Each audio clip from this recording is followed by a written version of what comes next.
on this app. All right, we're on. Welcome back, everyone. This is another episode of the GTM Kickback. I'm your host, Joey Brodsky, and we are back. This is our first episode in my new studio. Welcome, James. My new chair in my same apartment and couch that I'm doing this from, which I think is exciting for everyone, exciting for me. I'm back with a tremendous guest, Mr. James Donovan, recruitment extraordinaire, meme connoisseur, head of product recruitment. Is that right? Over at Rocked Product Technology. Yeah, so recruitment? I lead product recruitment and a few other areas of the business analytics, help out with the finance. But I've done everything across our business there, and pretty extensive. They bring me in whenever they need me. Well, welcome on, man. This is the GTM Kickback, the #1 go-to-market leadership interview and strategy podcast in the world. That's a fact, and I'm very glad to have you here. My pleasure. What's up, man? You want to give us a little introduction? Tell us people what you do. Tell the people why you're here. Sure. Yeah. I feel like every recruiter has some sort of how did you get into recruiting story, right? No recruiter gets into recruiting right from the bat, or there's very few of those. My background, I was actually an athlete. I got recruited to row in college, rowed for 4 years. Then through college and afterwards, joined the U.S. team. So rowed in international events. Unfortunately, rowers don't make a lot of money. So I did a lot of coaching and a lot of tutoring. I was helping a lot of kids with their college application process and kind of figuring out how to orient themselves as they go into that later stage of their life.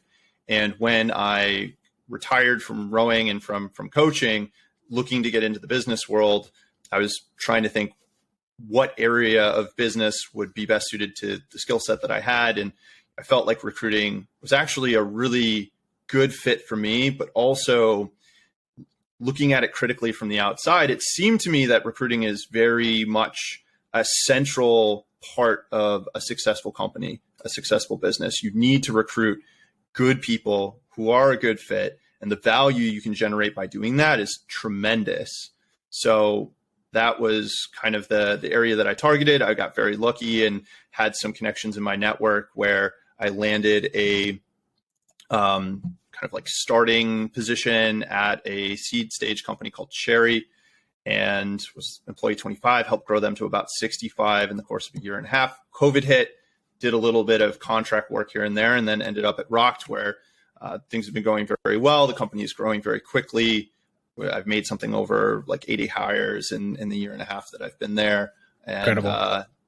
Very excited to be joining you, talking a little bit about recruiting. I think that there's a lot of good philosophies and ideas that we've been battering around, outside of the podcast, and excited to chat with you a little bit about them now. Yeah. Well, welcome, man. Thank you for wanting to do this. Really interesting background. You're obviously wicked smart. You're super athletic. You're devilishly good looking. We don't get a lot of guys like you in recruitment. We usually are people like me a little bit further down the food chain. We're lucky to have a smart guy like you in our industry now. It's only because I read all the others. I read all the smart people and they make me look smart. So I think that's really the trick. I just got mountains of books. Everyone in recruitment, as they sort of progress in it, kind of figures out their own way of doing it. Right. I think there's a lot of different ways, a lot of different styles, and it's a very personal and human experience. And I think that's what we're going to dive into kind of topically today is humanization and building relationships and some of the concepts of like how you can actually understand someone, their motivations, and get them to work for your company or decide not to work for it for the better either way. Right.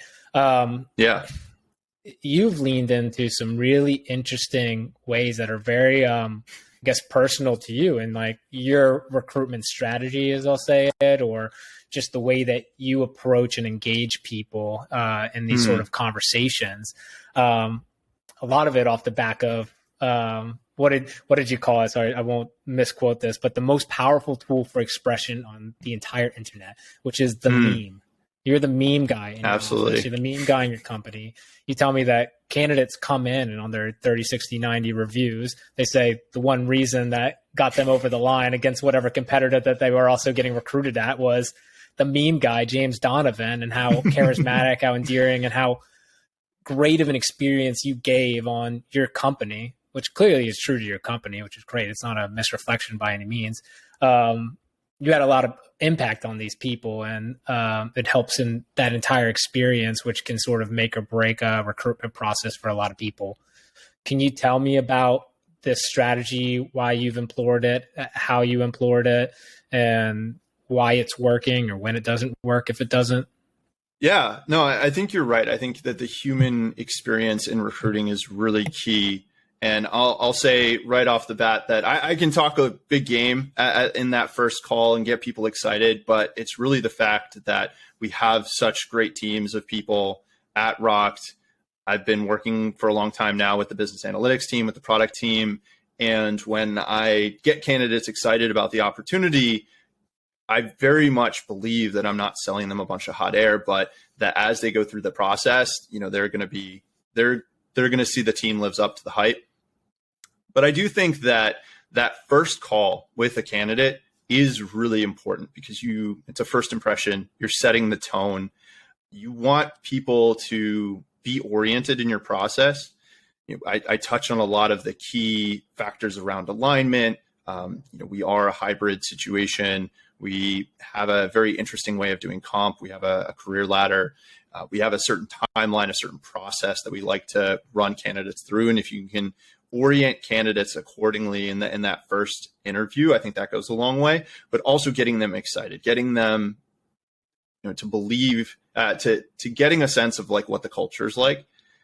Because I think that's such a big selling point now. You have a lot of really good professionals out in the market who can land plenty of different jobs. And if you want to land those, I call them S-tier candidates, right? Candidates that are above and beyond, that aren't just going to do well in their realm, but they're really going to elevate to that next level. They're going to drive value outside of that normal area of responsibility. Those people can go anywhere.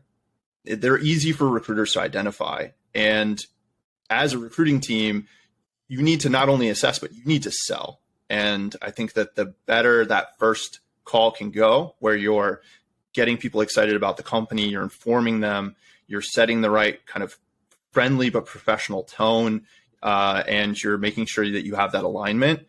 I've gotten, to your point, that feedback where, I feel like people really enjoy that first call, not being this kind of 1,000 questions, qualify you, read you from a script, but having more of a conversation around fit.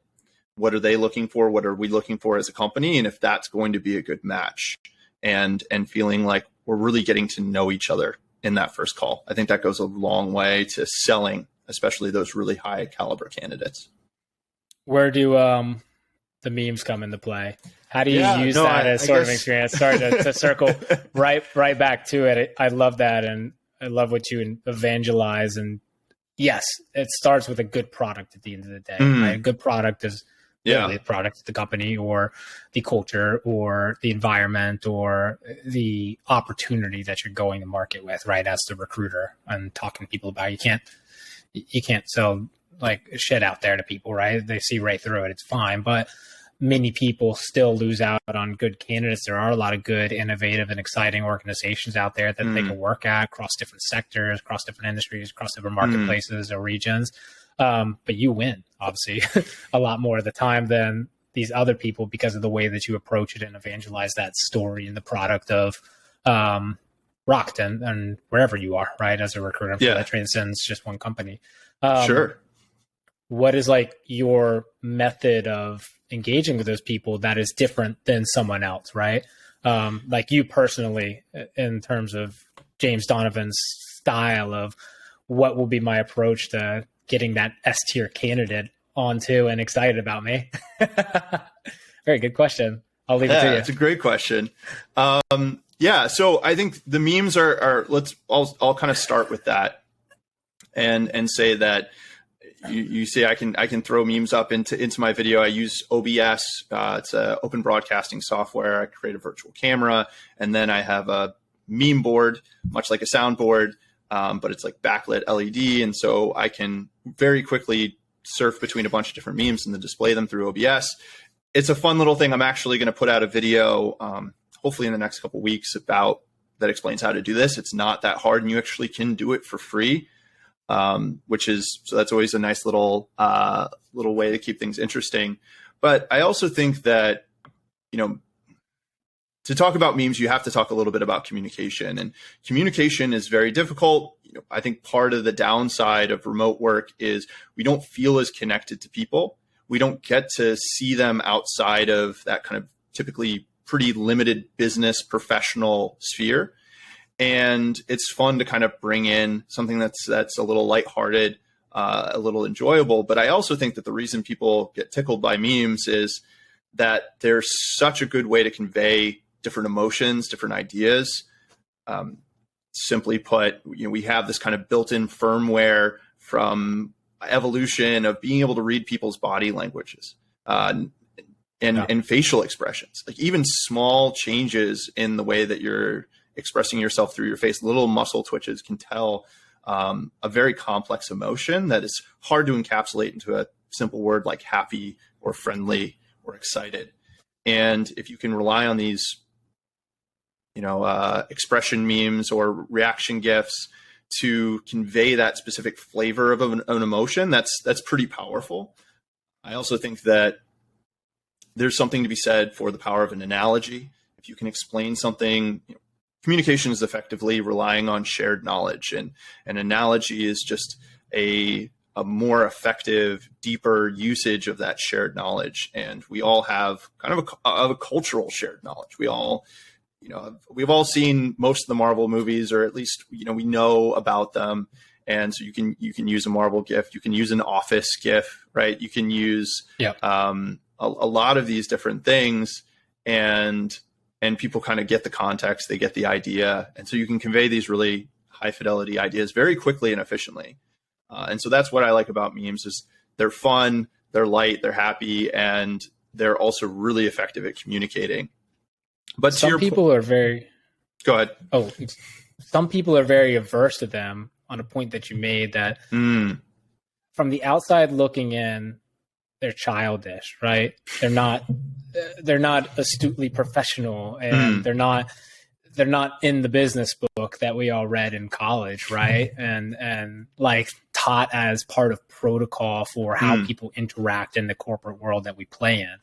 That's why I think a lot of people that lack personality, that's what I'll call them, they're hesitant to use that type of communication or even engage with it sometimes, even though that's like how truly people act and how they are as humans, right? And like you said, it's I like that analogy that you use, right? Where memes are like the body language of the internet. That's kind of interesting. That's right? a great way of putting it. It's like I might steal that from you. It's a good analogy. That, so that's going on LinkedIn right there.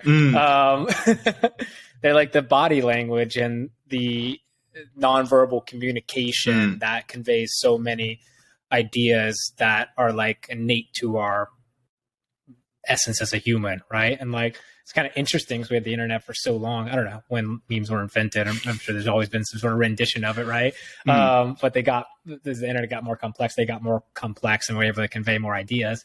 They literally have more of an impact sometimes. I mean, simplest old expression is a picture is 1,000 words, right? And a meme is like a picture amplified through context and topicality and shared ideas, shared myths, and shared concepts that bring us all together, because that's all this is, right? It's so interesting that you've been able to just recognize that so quickly and put it into practice in a really elegant way, right? That does come across professional, but it's also like fun and just like shows that you're like a normal dude and fun to work with, right? Which is when you're recruiting a person, they want to go to a company that has normal dudes that are fun to work with, normal dudes and gals, you know? Are we getting a meme? I don't think that one's working. So no. There we go. That one is.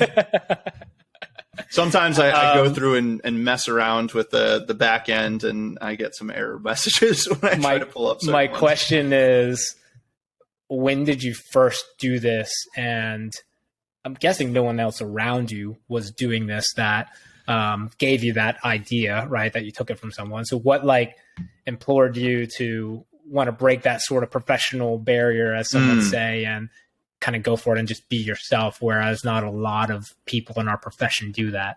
Yeah, no, it was interesting because I can't actually claim this as like an original idea. I was talking to a candidate, and instead of sharing his screen, which is pretty much the norm if you're trying to show a document or some slides to someone, he shared through his camera this video or slideshow that he had.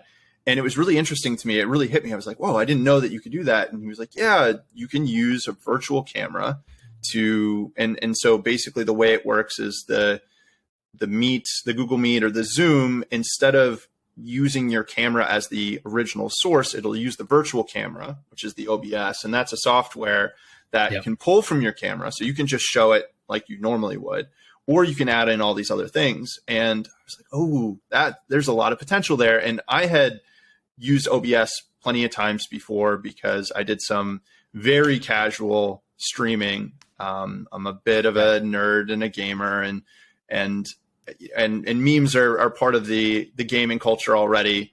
And, I thought to myself, it would be a lot of fun to, be able to display GIFs right into the video call. I think you can, and it really started with just very simple things like just clapping GIFs, right? If you're in a big meeting with, 30 or 100 people and someone, they're talking about a recent achievement that the company has been able to do, and you want to express, appreciation, or you want to, it's hard to do it. Like you can clap in the video. It's not really, it'd be weird in a very large group to unmute your mic and to say something. And so instead you can just flash this clapping meme up and people immediately get the idea. And so it's got that higher form of communication. And I am very picky about how I use it. When I first talk to someone in a call, I have a little bit of a small talk conversation, how their weekend was, if they got any plans coming up, how things are just generally.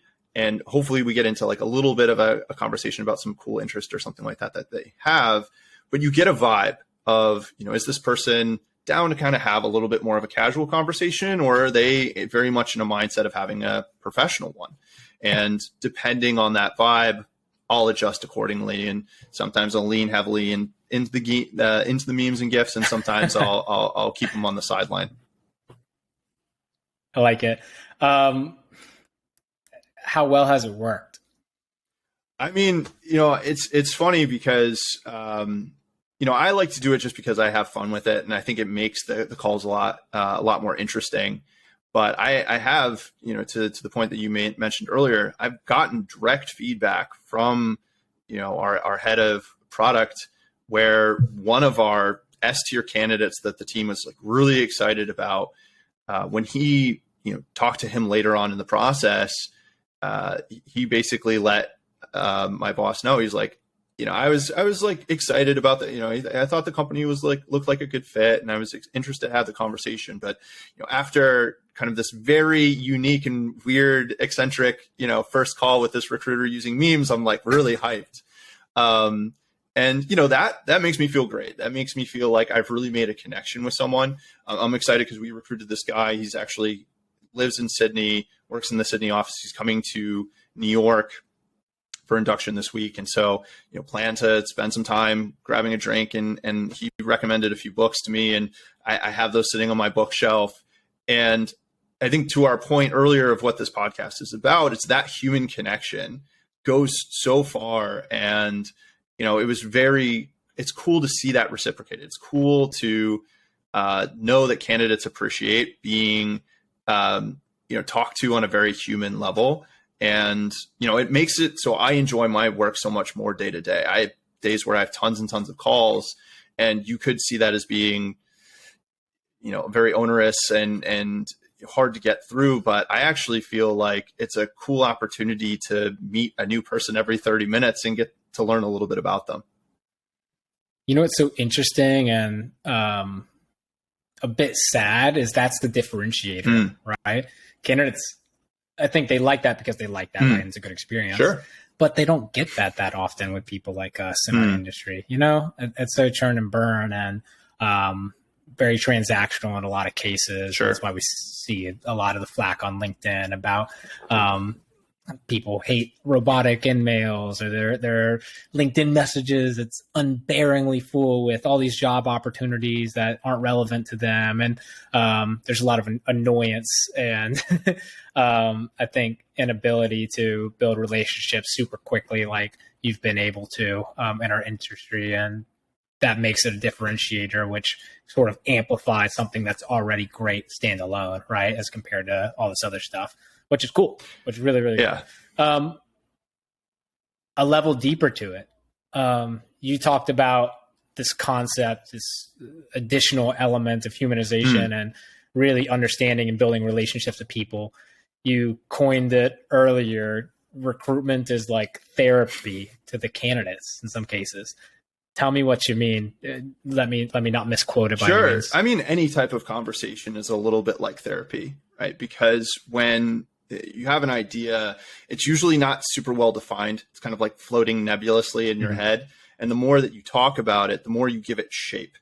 And I think a lot of times I talk to candidates, especially the ones younger in their careers, who don't have a clearly articulated vision of what they want to achieve in their careers, in their jobs. They don't know exactly what's important to them in the right job. And part of this is they haven't been taught that they can be selective or that they should have, goals or stretch goals. And because of that, you get a lot of people, especially the ones right out of college, who are just like, I just need a job, right? And they've gotten into whatever field they've gotten into because they've heard that that's where the money is, or that's where the jobs are, or that's where the smart people get into. And I think that ideally people are getting into their career because they're good at it, because they're passionate about it, because they think they can drive a greater good for the world from what they do. There's this philosophy, it's called Ikigai. It's a Japanese philosophy around career. And there's 4 elements. It's what you're good at, what you're passionate about, what you can do that's going to make the world a better place, but also, what pays you well. And I like to think it's kind of like a Maslow's hierarchy of need, right? You have to get paid well, and then you can kind of go after those higher things. But I think it's interesting because you actually should probably start, especially if you have the luxury of going through the educational system, of figuring out what you are good at and figuring out what you're passionate about and finding a way for that to support you, monetarily. But to the point we were talking about of the conversation being very therapeutic, because candidates sometimes haven't thought as critically as they should about what they really want. A lot of my questions tend to be about what people want. The first question I always ask is, why are you interested in our company? And, I think that that's a really great question for me to start off with, because then it helps me understand what do they know, what their interests are. When I pitch the company as kind of the next stage of the interview, I can focus on things, or I can leave things out that they already talked about. But it also helps me understand how critically are they thinking about their job search? How much have they broken it down? What are the things that really resonate with them? And then the second question after the pitch, and I give them a little bit of time to ask questions, I'll always ask, what are you really looking for in a job? If you got an offer from every single company you were remotely interested in, how would you make the decision between which offer to take? And again, that comes down to what metrics, are they judging these different opportunities by? What are the key things that they're considering? And I can see it in some candidates' faces that they haven't actually thought about that question.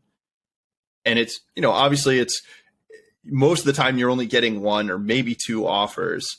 And so it's not usually a problem that you have to solve. But if you're a really, really good candidate and there's a lot of companies fighting over you, you kind of have to think critically about how you're going to make a decision. And I think that being able to articulate those things means you're much more likely to get what you want. But it also interestingly signals to the recruiter, the company, that you are a candidate who, is in demand. And so I think that there's a lot of value in candidates thinking critically about what they want. But really, it's also that the fact that I'm asking people these questions when they haven't really thought about it, it gives them the time to have a little bit of a conversation, to articulate those. And even if we don't end up moving forward with that candidate, one of the things that I'm hoping is that they'll walk away with that conversation with a little bit of like an aha moment of, hey, I didn't really know that I wanted a good culture, but now that I've seen that that's something that's possible for me to go after, I'm going to focus a little bit more on that. Or something I always tell younger candidates is try to find a company where you're going to get good mentorship, right? That you're going to have someone you can learn from, because that is an invaluable thing early in your career, to have someone say, hey, there's a lot of different ways you can solve this problem. I've roadmapped this a few times and I have a bit of an experience. This is my suggestion here, and here's why. Imagine the pain that's going to save you, not having to kind of explore that space for the first time, but having some guidance. And it's a little frustrating to me that people haven't heard this advice before. Again, because this is mostly younger candidates. I think most people figure this out as they go through their careers, but I think it's something that is really helpful for people to think of, especially when they're going through their career search of what do they really want, because, and is ultimately what recruiting is about, is fit, and fit from both sides. And if you have a candidate who doesn't know what they want, it's really hard to determine that fit. It's really interesting. And it's very it's cool of you that you try to give them an enhanced experience based on whatever else, compared to whatever else they would be getting on the market. So they know and have a comparison of what a good experience should be, right? Asking the right questions, getting them thinking about the right things that they should be thinking about in their job search, which isn't always right? I'm sure you can't figure everyone out, right? I mean, I'm not supposed to be telling them. It's more asking the questions, getting them to think, right? But you know the right questions, like a therapist would, right? Back to the original point. That makes a lot of sense. You call this solving the work problem too, and it changes as people progress in their careers and have different values or at different levels on the ladder for whatever that is, right? I can imagine that not only some people I think could be misguided and take that in a very logical sense that you are gathering certain pieces of information so then you can tailor this experience to better drive an outcome, right? And that outcome, most people usually take selfish outcomes, right? But it's really interesting because you do it in a way that is enhancing the experience for all the people, regardless of the outcome. Yeah, does that make sense? Absolutely. I think it can be and should be a win-win, especially with like a good hire, like the best hires that you make. Like the team's excited about them, they're excited about the team, right? They're excited about the problems that they're going to tackle. They're going to tackle those problems and really drive value for the company. It's, they're getting compensated well. It's a good environment, right? I think of that as like when you think of your best friend, right? You don't think of your spending time with your friends or with your good family members or, your partner as being a chore. You see it as something that creates value in your life. And I think that, it's not always the case that we think of work as something that can be at that level, but I think that it's something that we should aspire to. And I also think that the more people who are approaching their work in this way, the more companies will have to adapt to that demand. I think you're starting to see this more broadly in the market. The companies recognize that they're not just a place to do work, but they're also a place where people are building relationships, they're getting to know people, and they want to provide a good quality experience for their employees. And I think that one of the key ways to do that is know what your employees want and make sure that you can give it to them. You're building that. I love it. Let's jump into something else really quickly, James. Something lighter to sort of give us some finish here. Is it going too far? Is there too much technology? Is there too much meme? Is there too much AI in our recruitment process that, as you're pursuing this humble effort to humanize a transactional experience, can you actually counteract that by using too much technology or fueling your process in a certain way in the digital world. We've got AI showing up to interviews and automated messages pouring into people's inboxes and like self-scripting writing emails going out to people on a daily basis for like job ads and shit. And people are pissed off out there, man. Has it gone too far? It was interesting because you kind of started to get on this topic earlier, and I definitely wanted to make the point that I think that you have to see things from both sides. And I totally commiserate with people who get very templated emails that, especially you talk about like senior people who are established professionals in their field. They're usually inundated with a couple emails a day, if not more, right? And yeah, it feels very impersonal. And I get that. But I also think you have to see things from the recruiting side. It's almost the environment kind of pushed it in that direction, right? Where, a lot of other recruiting teams, say like, the less ideal recruiting teams out there maybe were leaning on these kind of mass tools, and it created so much noise in a lot of these spaces that even if you're a really good company and even if you do have a really good opportunity for that candidate, it's really hard to break through that noise, right? I think that really is the key thing. We've been talking a little bit about communication, and if you really were a great opportunity, how would you differentiate yourself? Well, the problem with that is everyone, even regardless of whether they are a good opportunity or not, are going to use the same kind of tools, the same language to hype themselves up and make you think that they're a great opportunity. And so it's really hard to differentiate. And my general approach for sourcing is to be as succinct as I can in that first email. Say, hey, maybe you even cop to it and say, hey, this is a templated email, but what I'm going to do in this email is make it very, very easy for you to explore whether this opportunity is good, right? I'm going to make this information very easy for you to digest and search deeper if you are interested. And so here's the role, here's what it would entail.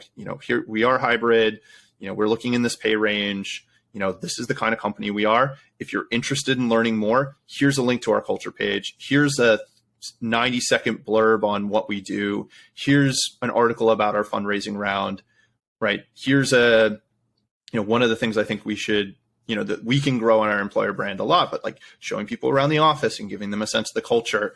I've been talking about doing minute-long hiring manager videos that people can watch, right? And I think that top of funnel, it's just so noisy. It's so hard to break. And then also as a recruiter, we have this kind of responsibility to really drive top of funnel. And so we lean on these tools that allow us to reach a lot of different people. And so it's kind of out of necessity. Or, for example, another thing that comes to mind is sometimes recruiters don't get back to people when they reject them as quickly as they could, or they don't send an email after somebody applies, or you have these kinds of issues that come up. And I totally feel that, for the candidate that doesn't feel good when that happens. But I also understand as a recruiter how busy you can be juggling a million different things. And, the most important candidate for me is the closer to offer that they are.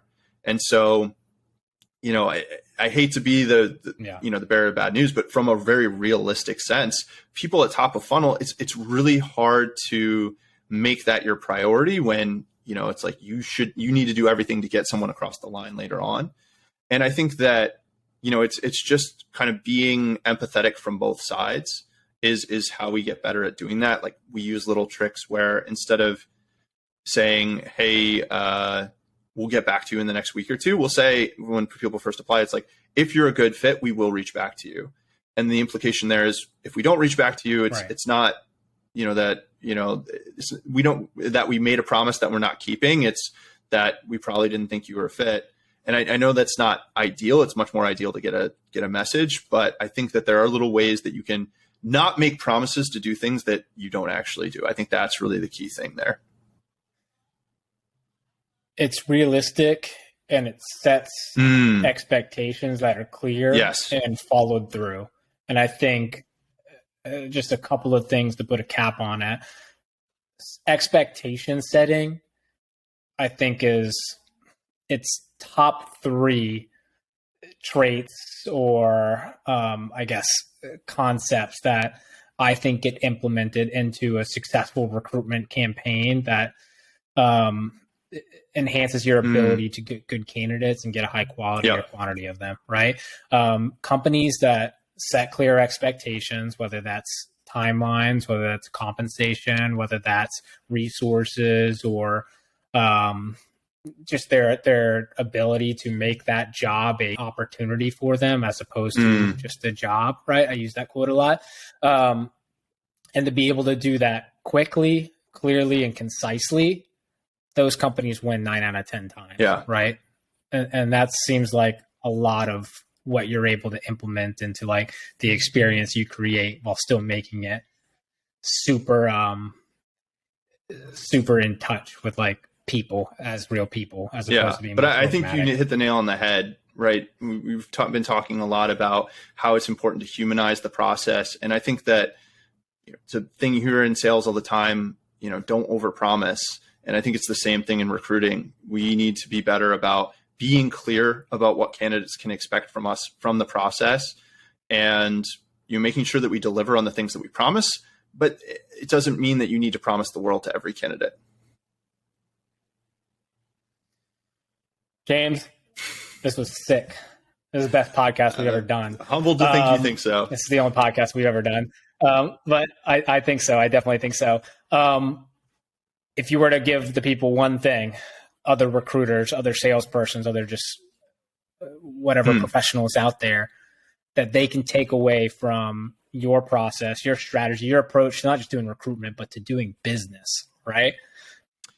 What would it be? That's a great question. Put me a little on the spot. I mean, I usually have like specific advice. It's hard to think of like any one general thing. I think, but I think to kind of cap what we've been talking about, if you approach this with the mindset that, every conversation is an opportunity, every interaction is an opportunity to make a connection, to really understand someone, and to negotiate like a good fit that's a win-win, right? I think that's a big thing for me in business is you don't need to take the other person for a ride. Really, like good business is about helping people solve their problems. And for me in recruitment, the problem that I'm solving is not only the needs of the business, but the candidate becomes my customer, right? And their needs to find a good job, that becomes my concern as well. And sometimes as a recruiter, the best thing I can do to a candidate is say, hey, this isn't a good fit for you. Not because you're not a good candidate, but because we can't give you what you need, whether it's success or learning or sometimes compensation or whatever it is. And, wish you all the best, but I don't want to waste your time and I don't want our team to waste their time. So I think that if you have this kind of empathetic view where you really want to deliver value and solve people's problems, I think a lot of good things flow from that, right? You will get the money that you need because you're doing a good job, you're delivering value, and you're going to have people that appreciate what you do beyond just, the bare bones requirements of your position. You're actually helping them, whether it's with a product or with a placement, find a better way of being, find their next awesome opportunity or find the next thing that's going to help them solve their problems. And I think that is what makes the job filling for me, is getting to see great people who join the business, who are happy doing what they're doing, and getting to spend time with them. That's, I think, one of the most exciting things about my work as a recruiter. Thank you, James. This is awesome. Thank you, everyone, for listening. This is another episode of the GTM Kickback, #1 go-to-market leadership interview and strategy podcast in the world. That was sick.